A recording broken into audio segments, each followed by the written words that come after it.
General George S. Patton was a man of legendary temper. Across the entire span of the war, stories accumulated around him like dust on a battlefield, tales of his explosive rages, his profane outbursts, his willingness to dress down anyone, regardless of rank, who crossed him or failed to meet his impossibly high standards. But of all the stories told about Patton's temper, few are as startling as the one in which his fury reportedly boiled over to the point that he threatened to shoot one of his own side, an Allied officer attached to his command. It is a moment that sounds almost impossible, a general threatening the life of a man on his own side, and yet it captures something essential about who Patton was, about the pressures he operated under, and about the volcanic personality that made him both one of the most effective and one of the most controversial commanders of the war. This is a story about temper, about the razor's edge between brilliance and self-destruction, about a man whose greatest strengths and greatest flaws sprang from the very same source. It is a story about what happens when a personality of overwhelming intensity collides with the frustrations of coalition warfare, when ego and ambition and pressure combine into something explosive. And it is a story that reveals, beneath the bluster and the rage, the complicated truth of a man who was at once a military genius and a deeply volatile human being. To understand how such a confrontation could happen, you have to understand the kind of man Patton was. He was driven, ferociously so, by a hunger for victory and glory that few could match. He believed in speed, in aggression, in relentless forward motion, and he had little patience for anything that slowed him down or stood in his way. He pushed his men hard, pushed himself harder, and demanded results that bordered on the impossible. This intensity made him a brilliant battlefield commander, capable of driving his army to feats of speed and aggression that astonished both his allies and his enemies. But it also made him volatile, prone to outbursts, quick to anger when frustrated or thwarted. Patton's temper was not a minor quirk of personality. It was a defining feature, one that shaped his career and his reputation in profound ways. He was capable of towering rages, of explosive verbal assaults, of behavior that frequently crossed the lines of what was considered acceptable even for a general. His temper had already gotten him into serious trouble at various points, had nearly derailed his career on more than one occasion, had created enemies and controversies that followed him throughout the war. And yet it was inseparable from the very qualities that made him great. The same intensity that fueled his rages also fueled his aggression on the battlefield, his refusal to accept defeat, his relentless drive toward victory. Now, we should be honest about the history here. Patton was a real and extensively documented figure, and his temper and the controversies it generated are well attested. The specific incident of him threatening an Allied liaison officer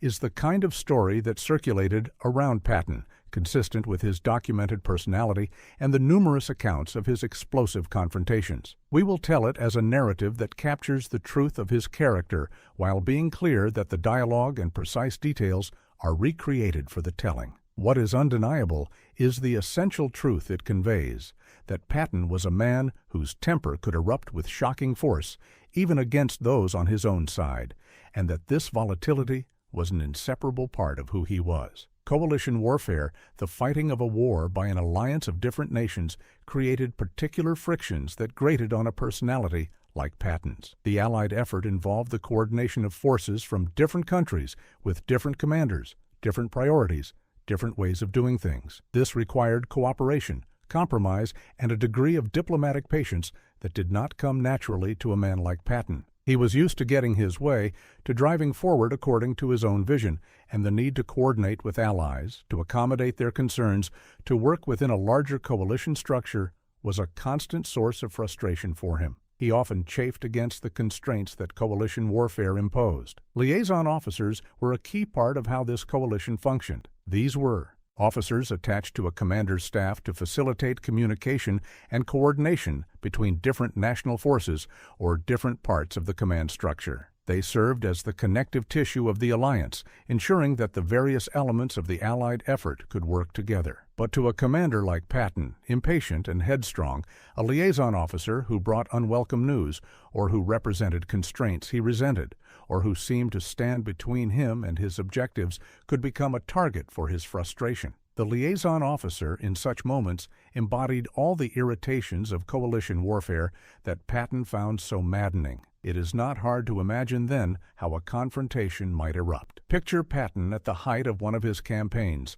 driving his army forward, consumed by the urgency of his mission, operating under enormous pressure, and at the very edge of his considerable nervous energy. And into this charged atmosphere comes a liaison officer, perhaps bearing orders or information that Patton does not want to hear, perhaps representing some constraint or delay or interference that Patton cannot abide. The collision of Patton's volatile temper with this unwelcome intrusion could produce an explosion of remarkable intensity. In such a moment, by the accounts that surround this incident, Patton's fury reportedly escalated to the point where he threatened to shoot the officer. Now, we should be careful here. A threat made in the heat of a towering rage is not the same as a genuine intention to commit murder. It is overwhelmingly likely that this was an expression of explosive anger rather than a serious plan to actually harm the man. Patton was given to dramatic over-the-top expressions of his fury, and a threat like this was probably an extreme manifestation of his temper rather than a literal intent. But the very fact that his anger could reach such a pitch, that he could utter such a threat against a man on his own side, speaks volumes about the intensity of his personality and the volatility that lurked beneath the surface. What does this incident reveal about Patton? First and foremost, it reveals the sheer intensity of the man, the volcanic quality of his temper, the way his emotions could erupt with overwhelming force. This was not a placid, measured commander who carefully weighed his words and controlled his reactions. This was a man of enormous passion and intensity, whose feelings ran hot, whose anger could flare into something frightening. That intensity was part of what made him such a formidable commander, but it also made him capable of behavior that was shocking, even alarming, behavior that could cross the lines of what was acceptable or appropriate. The incident also reveals the immense pressure under which Patton operated and the toll it took on him. Commanding an army in wartime, driving a major campaign,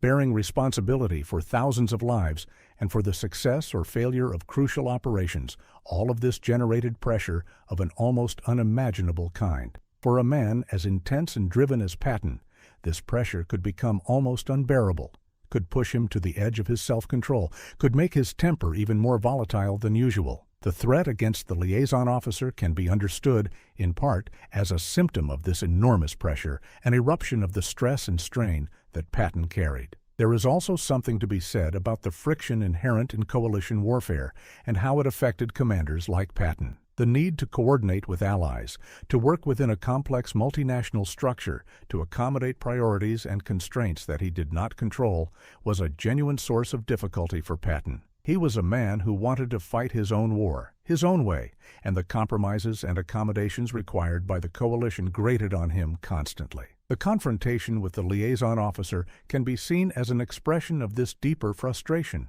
a moment when Patton's resentment of coalition constraints boiled over against the man who happened to embody them. But perhaps the most important thing this incident reveals is the fundamental duality of Patton's character, the way his greatest strengths and his greatest flaws were inseparably intertwined. The intensity that produced his rages was the same intensity that made him a brilliant commander. The aggression that could explode into threats was the same aggression that drove his army to extraordinary feats on the battlefield. The refusal to accept constraints that led to confrontations with allies was the same refusal to accept defeat that made him so formidable an opponent. You could not have the brilliant Patton without the volatile Patton. They were two sides of the same coin, two expressions of the same overwhelming personality. This duality is what makes Patton such a fascinating and complicated figure. He was not a simple hero, not a model of military professionalism and restraint. He was something more complex, a genius whose brilliance was matched by his volatility,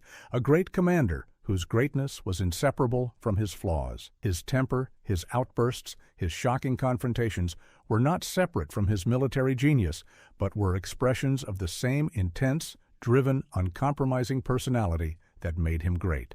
To understand Patton is to understand this fundamental truth, that his strengths and his weaknesses flowed from the same source. It is worth reflecting on how the military tolerated, and even depended upon, a personality as difficult as Patton's. His temper created constant problems, generated controversies, and occasionally nearly ended his career. And yet he was repeatedly given important commands, repeatedly entrusted with crucial operations, because his effectiveness as a commander was so great that it outweighed the problems his temper caused. The military, in effect, made a calculated trade, accepting the difficulties of Patton's personality in exchange for the battlefield results that only he seemed able to deliver. It is a reminder that exceptional ability sometimes comes packaged with exceptional difficulty, and that those who lead must sometimes decide whether the value of a difficult subordinate is worth the trouble he creates. There is a lesson here, too, about the relationship between temperament and achievement. We often imagine that great achievement requires a calm, measured, controlled temperament, but Patton's example suggests a more complicated truth. Sometimes great achievement springs from a temperament that is anything but calm,